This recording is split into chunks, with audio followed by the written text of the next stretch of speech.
It meant us to be together. He'd have put us together. But look what he's done. He put you over in Africa. He put the rest of us in all the white countries.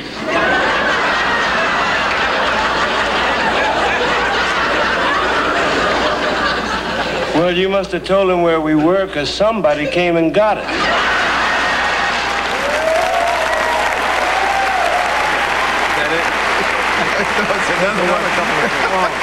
There's another moment in the same scene. He introduced Lionel Jefferson. The son is standing with, in another part of this scene, is standing with Gloria and Mike. And Sammy Davis has not been introduced by Archie yet to his daughter and his son-in-law. So he says to him, over there, he says, I want you to meet my daughter and my son-in-law. My daughter Gloria and my son-in-law Mike. So Sammy Davis walks over and says, hi, Gloria, shakes her hand. He says, hi, Mike, and shakes Lionel's hand. Oh. Archie goes crazy. Ooh. Now, what made you get Sammy Davis Jr. to do one of these? Sammy called me and said, I've got to do that show. I love that show. I have got to do the show. I came in, we talked about it around the table. We labored to find a way that would, because we like to keep the convention that if you wanted to find Carroll O'Connor as an actor who lives in Hollywood, place that role. If you're looking for Archie Bunker, he lives at 704 Houser Street. Go find him in Queens someplace. So and we also didn't like to have a lot of guest stars. We weren't big into... Sammy was the only one. Yeah, he was the only one that we did it. And we had to find a real way to incorporate him, and we came up with a pretty clever idea that he left a briefcase in Archie's cab, and he had to come back. Because Archie was moonlighting. He had 2 jobs driving a cab. Yeah. There's a great joke, too, when Archie tells Edith before, he says, Mr. Davis is going to come over here, and you got to be very nice, you got to be very careful, he's very sensitive. You know, he only has one eye, so whatever you do, don't mention that. Don't bring that up, whatever you do. She says, all right, Archie, I promise. Sammy comes in, introduced, Sammy sits down, and Archie sits down, he says, Mr. Davis, would you like cream and sugar in your eye? First thing out of his mouth. Yeah. See, Sammy was a celebrity who was a big fan of the show, but there were a lot of celebrities who were outspoken as to how they didn't like the show and didn't feel this bigot was punished. Bill Cosby, I think, was a person who didn't quite like what was going on there. What do you think of that side of it? Lucille Ball, I even think, made a comment at one time. We got a lot of criticism. We got criticism. Bill, in the first place, I don't think we ever changed anybody's mind.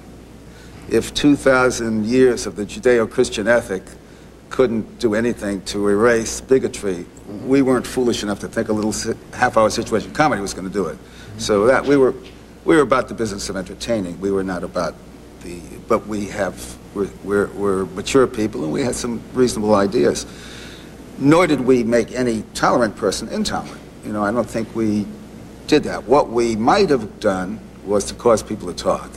Yeah. And in the American way of thinking, if you're talking about it, thinking about it, you know, people come to pretty good conclusions. And we may have evoked conversation. And we also presented both sides of the issue all the time. I mean, Mike did, you know, take the liberal stance and against Archie, and those 2 points of views were always articulated. Norman has talked about how his favorite play is Major Barber by George Bernard Shaw, who was a liberal, but wrote a play in which the hawk point of view and the dove point of view are presented with equal fervor, so that when you leave the play, you don't know what the author really believed. He just presents these 2 ideas and says, well, what do you think about this? And that's basically what we did, too. And Archie Bunker, even though he was a bigot, was also a human being. So he wasn't the personification of evil. He had evil in him.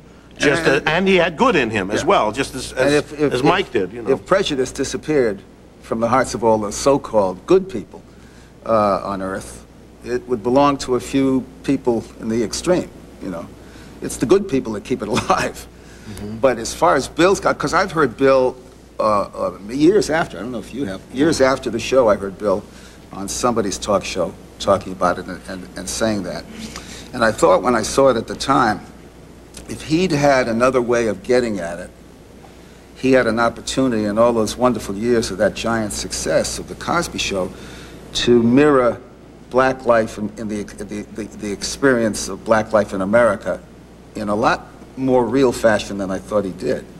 We were trying to look at it as real as we could see it.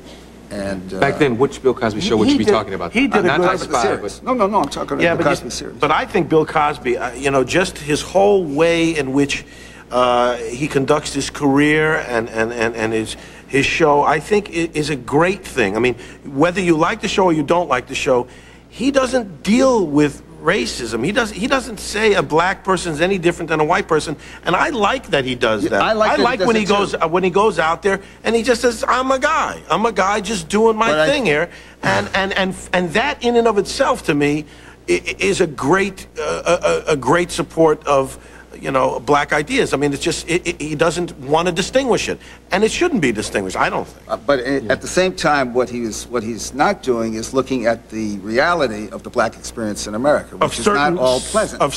And we were doing the other thing, so I don't find it in my heart to criticize anything he did because it was perfectly wonderful. It just wasn't what we were doing. Yeah, we got to take a quickie. Sure, do what you have to do, Arsenio. Right back after this pause for the cause.